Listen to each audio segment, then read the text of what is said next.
Good day, everyone. I am Giselle Kitay, and now I will be discuss the three theory or model, which are the ADI model, Merrill's principles of instruction, and the Bloom's taxonomy.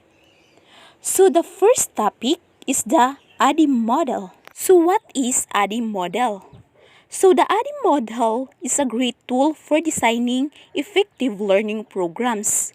The biggest advantages of the ADI model is that it provides a structured framework that helps to ensure that you create an effective learning products. The ADI is an acronym for Analyze, Design, Develop, Implement, and Evaluate. The ADI model is arguably the best known model for instructional design.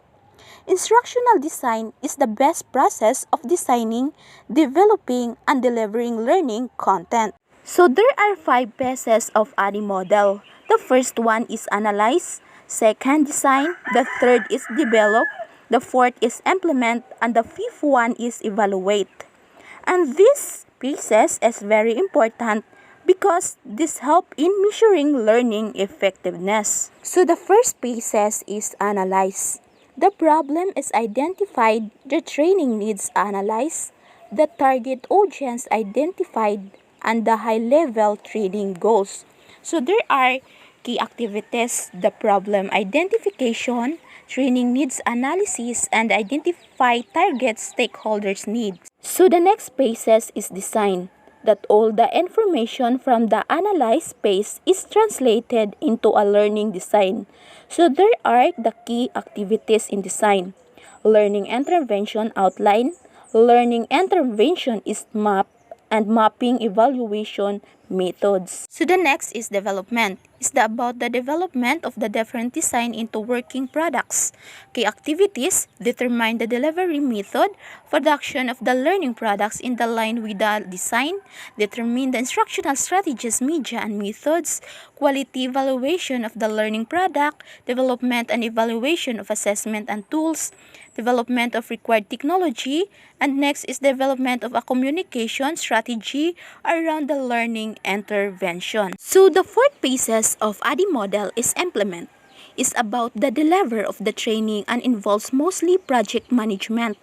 Key elements include communication with participants, logistics, data collection, and running a train-the-trainers program for the global rollout of offline initiatives. So the last phases of ADI model is evaluate. This means that as soon as you have delivered your first workshop, you want to implement improvements wherever possible, integral part of each step.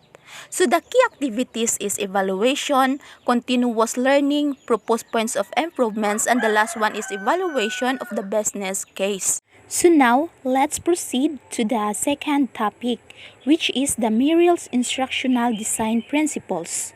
So in this topic, we are able to know the 5 principles of instruction and the advantages and disadvantages, and also the goals of Merrill's principle of instructions. David Merrell is one who proposed of principles of instruction.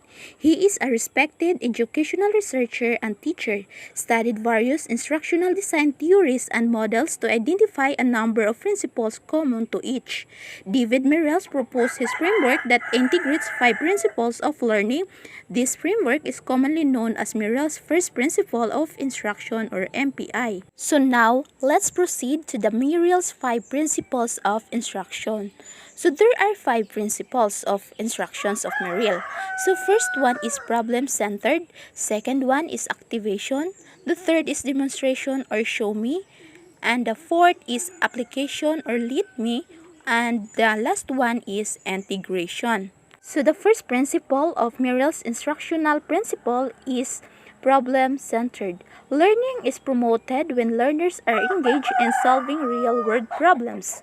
So problem-centered learning supports constructivist theories, learning construct their own understanding by building on their previous knowledge and experiences. So the next is activation. Learning is promoted when existing knowledge is activated as foundation for new knowledge.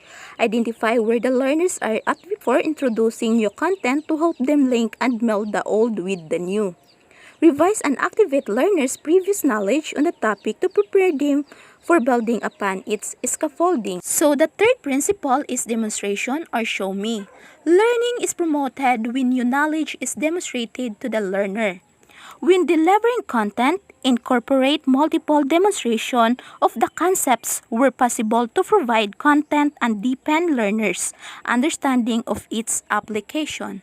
So the next principle is application or let me. Learning is promoted when new knowledge is applied by the learner.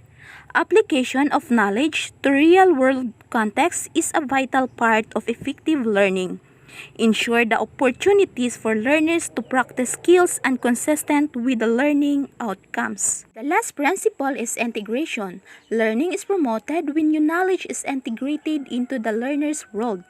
Learners are motivated when they recognize their own progress. This can occur when demonstrating or sharing knowledge and skills to others, reflecting on their learning and transferring new meaning and understanding to their own lives. So here, what do you think are the advantages and disadvantages in using Merrill's principles? So the advantages, a clear and concise model for the creation of a learning solutions. And the disadvantages, design focus only, it does not incorporates how to identify learning needs or to evaluate the programs for improvements. So the last, what is the goal of Merrill's principles of instruction? So the goals of Merrill's principles of instruction is to provide a framework for designing effective instruction to maximize learning. So now, let's proceed to the last topic, which is the Bloom's taxonomy. The Bloom's taxonomy was developed to provide a common language for teachers to discuss and exchange learning and assessments methods. Benjamin Bloom, who founded the Bloom's taxonomy, and he was an American educational psychologist who made significant contributions to the classification of educational objectives and the theory of mastery learning. So here are the 6 levels of Bloom's taxonomy or the hierarchy of Bloom's taxonomy. So the first is knowledge, second, comprehension, third, application, fourth, analysis, fifth, synthesis, and the last one is evaluation. So the first level of Bloom's taxonomy is knowledge. This level, the teacher is attempting to determine whether the students can recognize and recall information. It is also defined as remembering of previous learned material. Knowledge represents the lowest level of learning outcomes in the cognitive domain. So the next level is comprehension. This level, the teacher wants the students to be able to arrange or in some way organize information. It is also the ability to grasp the meaning of materials. This may be shown by translating materials from one form to another. So next principle is application. At this level, the teacher begins to use abstractions to describe particular ideas or situations. This may include the application of such things as rules, methods, concepts, principles, laws, and theories. Learning outcomes in this area required a higher level of understanding than to under comprehension. So the next level is analysis. This level, the teacher begins to examine elements and the relationships between elements of the operating organizational principles undergirding an idea, decomposing materials into their component parts so they can be examined and understood. So the second to the last levels of Bloom's taxonomy is synthesis. This level, the teacher is beginning to help students put conceptual elements or parts together in some new plan of operation of development of abstract relationships, using new and creative applications of prior knowledge and skills. So the last levels of Bloom's taxonomy is the evaluation. This level, the teacher helps students understand the complexity of ideas so that they can recognize how concepts and facts are either logically consistent or illogically developed. Here, what is the goal of an educator using Bloom's taxonomy? So the goals of an educator using Bloom's taxonomy is to encourage higher order thought in their students by building up from lower level. Cognitive skills. Behavioral and cognitive learning outcomes are given to highlight how Bloom's taxonomy can be incorporated in large-scale educational goals or guidelines. And now, that's end for this topic.